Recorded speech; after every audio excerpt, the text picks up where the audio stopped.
तो कैसे हैं आप सभी। नमस्कार, स्वागत है आप सभी का फिर एक बार आपके अपने चैनल अभ्युदय क्लासेज यूपी पर। जैसा कि अपनी पिछली वीडियो में हमने यूनिट 1 जो हमारे यूनिट फर्स्ट के जो भी जितने भी बहुविकल्पीय प्रश्न थे, एमसीक्यू के प्रश्न, वो सभी हमने ऑलरेडी डिस्कस कर लिया है। और मैंने कहा भी था अगली वीडियो में हम यूनिट सेकेंड का बहुविकल्पीय प्रश्न डिस्कस करेंगे, इस पर चर्चा करेंगे। ठीक है, तो चलिए देखते हैं आज हम यूनिट सेकेंड फिर इसके बाद अगली वीडियो थर्ड, फोर्थ, फिफ्थ ऐसे सीरीज में आ जाएगी। ठीक है, नहीं तो वीडियो काफ़ी लंबी हो जाएगी तो आपको भी दिक्कत होगी। ठीक है, तो आज के इस वीडियो में हम हमारे सेकेंड यूनिट जो हमारा है कंपलसरी सब्जेक्ट शिक्षण के सिद्धांत एवं विधियाँ, उसका सेकेंड यूनिट का जो भी एमसीक्यू क्वेश्चन है उस पर हम चर्चा करने वाले हैं। तो चलिए देखते हैं। सबसे पहला क्वेश्चन, संप्रेषण एक ऐसी प्रक्रिया है जिसके अंतर्गत दो व्यक्ति के मध्य क्या होता है, अनुभवों का आदान प्रदान होता है। संप्रेषण एक ऐसी प्रक्रिया है जिसके अंतर्गत दो व्यक्तियों के मध्य अनुभवों का आदान प्रदान किया जाता है। संप्रेषण संपन्न हो सकता है दो प्राणियों के मध्य, एक जो संदेश देता है और दूसरा जो संदेश रिसीव करता है, जो रिसीवर होता है संदेश को प्राप्त करता है। तो दो प्राणियों के मध्य संप्रेषण जो है कम्युनिकेशन संपन्न हो सकता है। ओके। और हाँ, अगर आपने यूनिट फर्स्ट वाले एमसीक्यू के क्वेश्चन नहीं देखे होंगे तो मैं लिंक भी दे दूंगी, आप एक बार से उसे जाकर अवश्य चेक कर लीजिएगा। ठीक है, ये हमारे यूनिट सेकेंड का क्वेश्चन है।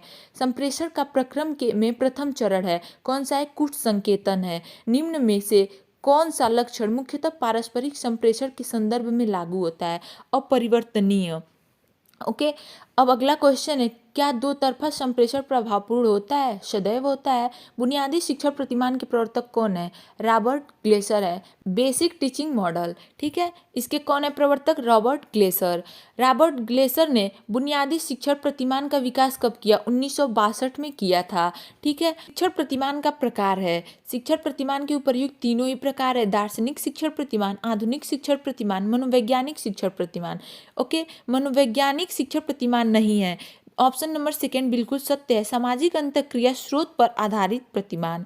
कक्षा में संप्रेषण किया जाता है, शाब्दिक भी किया जाता है और अशाब्दिक, दोनों प्रकार के संप्रेषण किए जाते हैं कक्षा में। संप्रेषण का वह माध्यम कौन सा है जिसमें श्रव्य और दृश्य दोनों सम्मिलित हैं। टेली कॉन्फ्रेंसिंग में श्रव्य और दृश्य दोनों ही सम्मिलित हैं। संप्रेषण मनोविज्ञान के प्रवर्तक हैं, उपर्युक्त दोनों ही संप्रेषण मनोविज्ञान के प्रवर्तक माने जाते हैं। अशाब्दिक संप्रेषण कितने प्रकार का होता है, 5 प्रकार का होता है अशाब्दिक संप्रेषण। जब संप्रेषण अधिगमकर्ता की अन्योन्य क्रिया को बढ़ाती है तब वो क्या होता है, वह मनोवैज्ञानिक होता है। ठीक है, आई होप कि इसमें से जितने भी क्वेश्चन हम समझ रहे हैं इसमें से आपके लगभग 40 में से कम से कम 20 तो पूछे ही। ठीक है, और समझे रहेंगे आप। अगर कॉन्सेप्ट क्लियर रहेगा तो नहीं भी, अगर कुछ क्वेश्चन आपको कन्फ्यूज़न होती है तो आप इजीली उसको कर सकते हैं। तो इसमें क्वेश्चन में कई जगह आपका कॉन्सेप्ट भी क्लियर हो जाएगा, तो इसीलिए थोड़ा सा ध्यान से इसे आप देखेंगे। संदेशों को संप्रेषित करने के लिए प्रयुक्त किए गए संप्रेषण उद्दीपक को किस नाम से जाना जाता है, कूट के नाम से जाना जाता है। संप्रेषण के रेखीय प्रतिमान में घटकों का अनुक्रम क्या है, संकेतक है। कम्युनिस्ट शब्द उत्पत्ति किस भाषा से हुई है, लैटिन भाषा से कम्युनिस्ट शब्द की उत्पत्ति हुई है। आपने 2 सेमेस्टर तो एग्जाम दिया, आपको पता ही होगा किस टाइप के क्वेश्चन बनते हैं। तो लगभग ऐसे किस भाषा से इसकी उत्पत्ति हुई, इसका क्या अर्थ है, ऐसे क्वेश्चन बनते हैं और परिभाषाएं बहुत ज़्यादा भी पूछी जाती हैं। तो इसको आप ध्यान में रखेंगे। कम्युनिकेशन शब्द की उत्पत्ति किस शब्द से हुई है, अब कम्युनिस्ट शब्द से हुई है। कम्युनिस्ट किस शब्द से उत्पत्ति हुई है, लैटिन शब्द से हुई है। ये दोनों इक्वेशन को आप ध्यान में रखेंगे।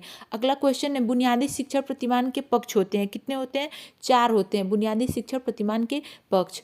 किसके अनुसार, किसी रूपरेखा अथवा उद्देश्य के अनुसार व्यवहार को ढालने की प्रक्रिया प्रतिमान कहलाती है, H.C. विल्ड के अनुसार। अभिक्रमित अनुदेशन के प्रतिपादक कौन माने जाते हैं, स्किनर, B.F. स्किनर माने जाते हैं अभिक्रमित अनुदेशन के प्रतिपादक। अभिक्रमित अधिगम किस अधिगम सिद्धांत के आधार पर विकसित हुआ, क्रिया पशुत अनुबंध सिद्धांत के इस पे इसका विकास हुआ, इसके आधार पर। रेखीय अभिक्रमित अधिगम के प्रतिपादक भी V.F. स्किनर ही हैं, इसे भी आप ध्यान में रखेंगे। रेखीय अभिक्रम में प्रयुक्त पुनर्बलन सिद्धांत थॉर्नडाइक के कौन से अधिगम नियम से मेल खाता है, प्रभाव के नियम से मेल खाता है। शाखीय अभिक्रमित अनुदेशन के प्रवर्तक कौन है, नॉर्मन ए क्राउडर शाखीय अभिक्रमित अनुदेशन के प्रवर्तक हैं। ठीक है, रेखीय के कौन है, B.F. स्किनर। शाखी के कौन है, नॉर्मन ए क्राउडर है। ठीक है, शाखीय अभिक्रम में गृह पृष्ठ का कार्य होता है। ऑप्शन नंबर 1 और 3 बिल्कुल सही है, शिक्षण और उपचार। ओके, अगला क्वेश्चन देखते हैं। रेखीय कार्यक्रमित अनुदेशन में पद का भाग है उपर्युक्त सभी, उद्दीपन भी है, पुनर्बलन भी है और अनुक्रिया भी है। अगला क्वेश्चन देखते हैं। रेखीय कार्यक्रमित अनुदेशन में पदों का प्रकार होता है, इसमें भी ऑप्शन नंबर जो 4 है बिल्कुल सत्य है। प्रस्तावना पद होता है, परीक्षण पद होता है और अभ्यास पद होता है। शिक्षण नीतियों का चयन किया जाता है, उद्देश्यों के आधार पर शिक्षण नीतियों का चयन किया जाता है। किसके अनुसार? नीतियाँ शिक्षण की व्यापक विधियाँ हैं। डेविस के अनुसार नीतियाँ शिक्षण की व्यापक विधियाँ हैं। शिक्षण नीतियों को कितने वर्गों में बांटा गया है? 2 वर्गों में विभाजित किया गया है। शिक्षण विधियों का चयन किया जाता है, पाठ्यवस्तु की प्रकृति के आधार पर शिक्षण विधियों का चयन किया जाता है। मस्तिष्क उद्वेलन विधि के प्रतिपादक कौन है? ऑसबर्न महोदय मस्तिष्क उद्वेलन विधि के प्रतिपादक हैं। इसे मस्तिष्क विप्लव विधि भी या ब्रेन स्टॉर्मिंग कहा जाता है। ठीक है, इसे आप ध्यान में रखेंगे। प्रोजेक्ट यानी कि योजना विधि का सिद्धांत है। कौन कौन सा सिद्धांत है? सौदेश्यता, स्वतंत्रता और सामाजिक विकास, ये तीनों ही योजना विधि का सिद्धांत है। शिक्षण व्यूह रचना तथा शिक्षण विधियों में अंतर होता है। किसका अंतर होता है? उद्देश्यों का अंतर होता है। प्रोजेक्ट विधि के जन्मदाता हैं विलियम किलपैट्रिक महोदय, जो जॉन डीबी के शिष्य हैं। ये प्रोजेक्ट मेथड के जन्मदाता हैं। ये हमने अपने प्रोजेक्ट विधि के वीडियो में भी समझा था। ठीक है। फ्लैंडर्स की अंतःक्रिया वर्ग पद्धति में विद्यार्थी वार्ता के कितने वर्ग हैं? 2 वर्ग हैं। फ्लैंडर्स की निरीक्षण प्रविधि को क्या कहते हैं? वर्ग प्रणाली कहते हैं। फ्लैंडर्स निरीक्षण प्रविधि का उपयोग किया जाता है शाब्दिक व्यवहार। अगला क्वेश्चन देखते हैं। व्यवस्थित निरीक्षण से तात्पर्य होता है वर्ग प्रणाली और संकेत प्रणाली, ये दोनों प्रणाली से होता है। पाठ्ययोजना की आवश्यकता है। पाठ्ययोजना की उपर्युक्त सभी से आवश्यकता है, सभी के माध्यम से। प्रस्तुतिकरण का क्रम बनता है, पाठ्यवस्तु के तत्वों और शिक्षण क्रियाओं का स्वरूप, ये उपर्युक्त सभी बिल्कुल सत्य है। ओके, तो ये था हमारा यूनिट सेकंड से जो भी एमसीक्यू क्वेश्चन यूनिट सेकंड से संबंधित थे, उस पर हमने चर्चा किया। जैसा कि हमने पिछले वीडियो में अपने कुल 65 प्रश्नों को देखा था। तो मिलते हैं अगले वीडियो में यूनिट थर्ड में। सो गाइस, आज की वीडियो में बस इतने। अगर आप चैनल पर नए हैं और अभी तक चैनल को सब्सक्राइब नहीं किया होगा तो प्लीज़ एक बार से जाते वक्त अभ्युदय क्लासेज यूपी को सब्सक्राइब, लाइक एंड शेयर अवश्य कर देंगे। Okay, thank you.